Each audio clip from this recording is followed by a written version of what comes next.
Myself, Dr. Manisha Acharya. I am lecturer in mathematics at MD College, Mumbai. The paper which I am going to present is Bhaskaracharya's Kuttak method applied to the equations of the type Ax plus or minus b equal to Cy. For this paper, myself and my friend Veena Shinde Devre, we worked together. She has already presented one of our papers. We worked together and I am just going to present it.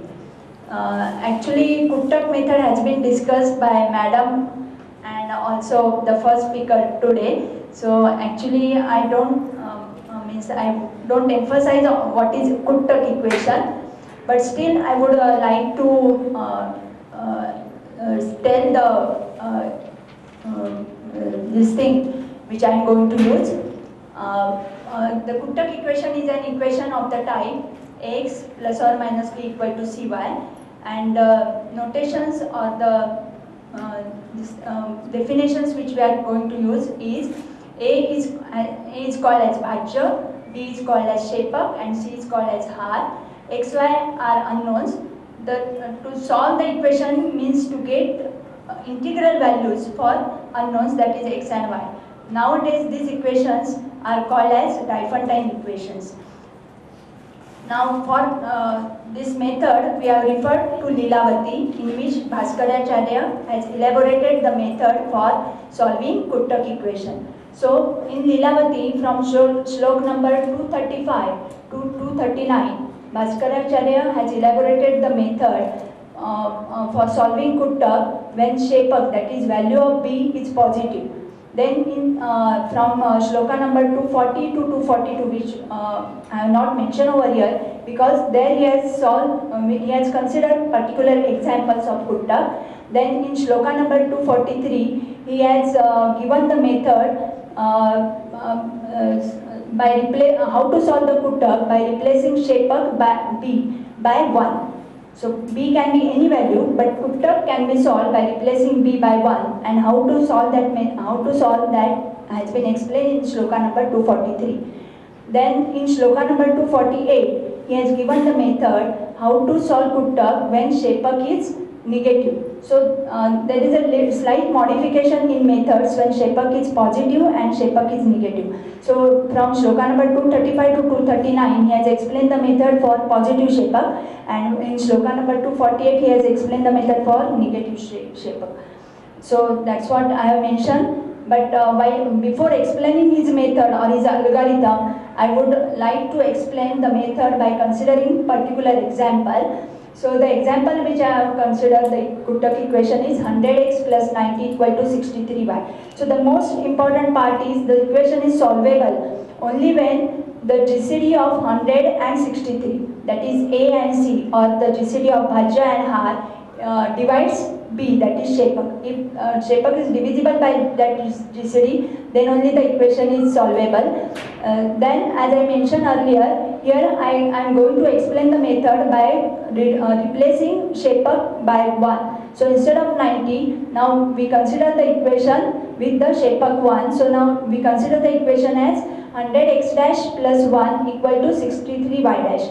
Then the method which is explained by Bhaskaracharya is divide Bhajya by Har, that is 100 by 63 reciprocally till you get a remainder 1. So that's what we have shown in the presentation. Then here the questions which we get are 1 1 2 1 1 1 2 2 1. So number of questions is 6, that is E1.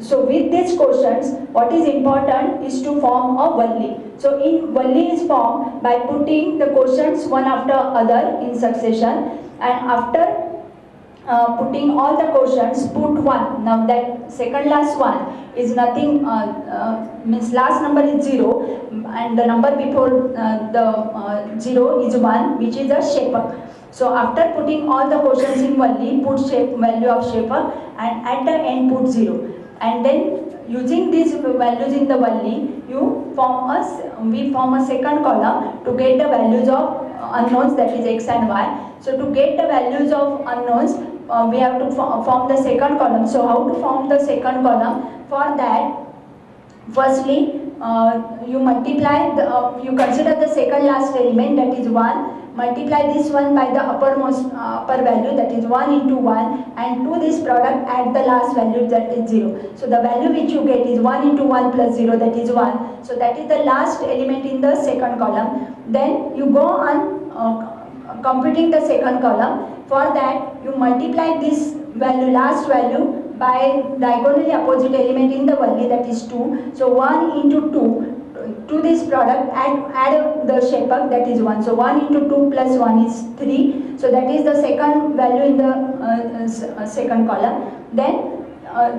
next value is computed by considering 3 into 2 plus this one. So 3 into 2 plus 1 is 7. So that's how we go on continuing till we reach the top.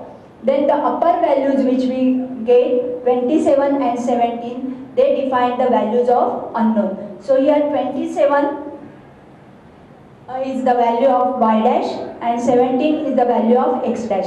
But in our original equation, the value of Shepak is 90. So our original equation is 100x plus 90 equal to 63y. So since we have replaced 90 by y to 90 by 1 to get the values of x and y, here we multiply 27 by 90 and 17 by 90 to get the values of x and y. So 2430 and 1530 is the solution of our original equation, that is 100x plus 90 is equal to 63y. But whenever we try to get the solution, we always try to get the least positive element. So to get those least positive element, now divide 2430 by Bhajya, that is 100. The remainder which you get is 30. So that is the value of y. Bhaskaracharya named this value of y as Labdhi, and value of x is good, which you obtain as a remainder when you divide 1530, that is the value, by 63. So these are the remainders, and then you get the infinitely many values by considering 18 plus 63t for any integer t, and similarly y is equal to 30 plus 100t for any integer t. Now, as I mentioned earlier, the method is slightly modified when Shepak is positive and Shepak is negative. So immediately the next one, I have considered the same example with negative Shepak. Now here we have already constructed Valli, and we have seen that number of elements in Valli is even, but here Shepak is negative. So since the Shepak is negative, the value of x and y are computed by considering 63 minus 18, that is r minus value of x, and then Bhajya minus value of y. So these are this is the solution when Shepak is negative. So in the next slide, I have elaborated in brief the algorithm, Bhaskaracharya's algorithm to solve Kuttuk equation. So first of all, we say Kuttuk equation is solvable when GCD of A and C divides B. So if D is the GCD of A and C, then reduce the equation in its lowest proportion. Replace that Shepak by 1. So we consider the new equation as Ax dash plus or minus 1 equal to Cy dash. Then divide, as we have seen, divide reciprocally A by C till you get the remainder 1. Form a Valli. After forming a Valli, form a second column. From the second column, the uppermost value gives you the value of y, the lower value gives you the value of n. But again, it depends upon number of entries in the Valli, that is number of quotients, and also upon Shepak. So if number of quotients is even and augment, that is Shepak is positive, then x dash is equal to n and y dash is equal to m. Similarly, if number of quotients is odd and Shepak is negative, again x dash is equal to n, y dash is equal to m. Otherwise, x dash is equal to c minus n, that is r minus n, and y dash is equal to a minus n, that is Bhajya minus n. Okay, so that is the algorithm explained by Bhaskaracharya. Now here I would like to give some application. So one direct application one can say is to, all of us know that if D is the GCD of A and B, then this GCD can be expressed in the form D is equal to MA plus NB. Then to get those values of M and N, so those are nothing but the unknowns in the Kuttuk equation. So those equation, so ultimately what we get is a Kuttuk equation, MA minus B is equal to minus NB. So we can solve the, or we can get those values using Kuttuk equation. So here I have considered one particular example. Then the next application, there I have actually considered one simple example. it's a school algebra problem. A person went to a bank. He withdrew some cash which he did not count. Actually, it won't happen, but in the example I have considered this. After that, he purchased toys worth rupees 90. But in the bank, the amount in paise was replaced by rupees and that of rupees by paise by the cashier. Hence, even after spending rupees 90, he had double the amount of the check remaining with him. So, for what amount check was withdrawn? So here suppose we consider the check is of amount rupees x and y paise, then we get the equation as 100y plus x, that is the total amount of the check. So that the amount he has received, and from this he spent 19 rupees, so minus 1900. So ultimately what we get is the Cook-Tuck equation, 98y is equal to 199x is plus 1900. So such types of problem can also be solved using Cook-Tuck method. Then the next problem is a band of 25 pirates stole a sack of gold coins. When they tried to divide equally among them, 18 coins remained. In the ensuing fight 16 of the pirates died. Again it was divided equally to find 8 coins were left. Again a fight resulted in killing 5 more pirates. This time they decided not to fight but to donate the remaining coins if left any after dividing equally among left out 4 pirates. Hence they had to donate 3 coins which are left out. What was the least number of gold coins they could have stolen? So one can easily understand that this is nothing but the problem on congruencies. So we get the simple congruence x congruent to 18 modulo 25. That is, here x denotes the number of coins stolen. So there were 25 pirates, so they divide among them the number of coins, so remainder is 18. So that's how we get a congruence equation, 3 congruence equation. Nowadays, these congruence equations are solved using Chinese remainder method. But again, this also can be converted into Cook-Tuck as I have shown. We can put x is equal to 25k plus 18 for any integer k. Similarly, x is equal to 9z plus 8 and x is equal to 4y plus 3. So again, by solving those 3 equations, we get ultimately equation in 2 variables, that is 9z is equal to 25k plus 10. So there are many such applications of Cook-Tuck which we can solve using Bhaskaracharya's method.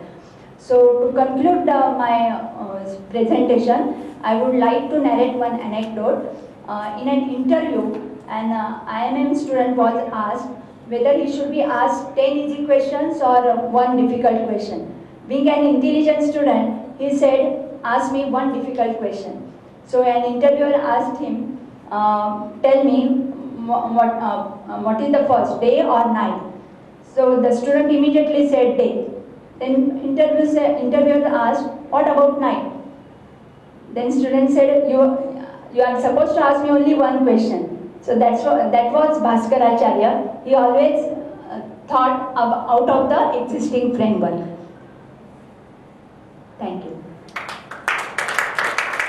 When you obtain this type of series, okay, continue this series till you get the remainder 1. Then the last non-zero remainder is the GCD of 2 integers. That is the Euclidean algorithm. So here the GCD is 1. So Euclidean algorithm says the same thing, that go on dividing the 2 numbers till you get reciprocally, till you get the remainder 0. Then the last non-zero remainder in the series is the GCD of 2 integers. Yeah, that is nothing but the continuous fraction. Yeah.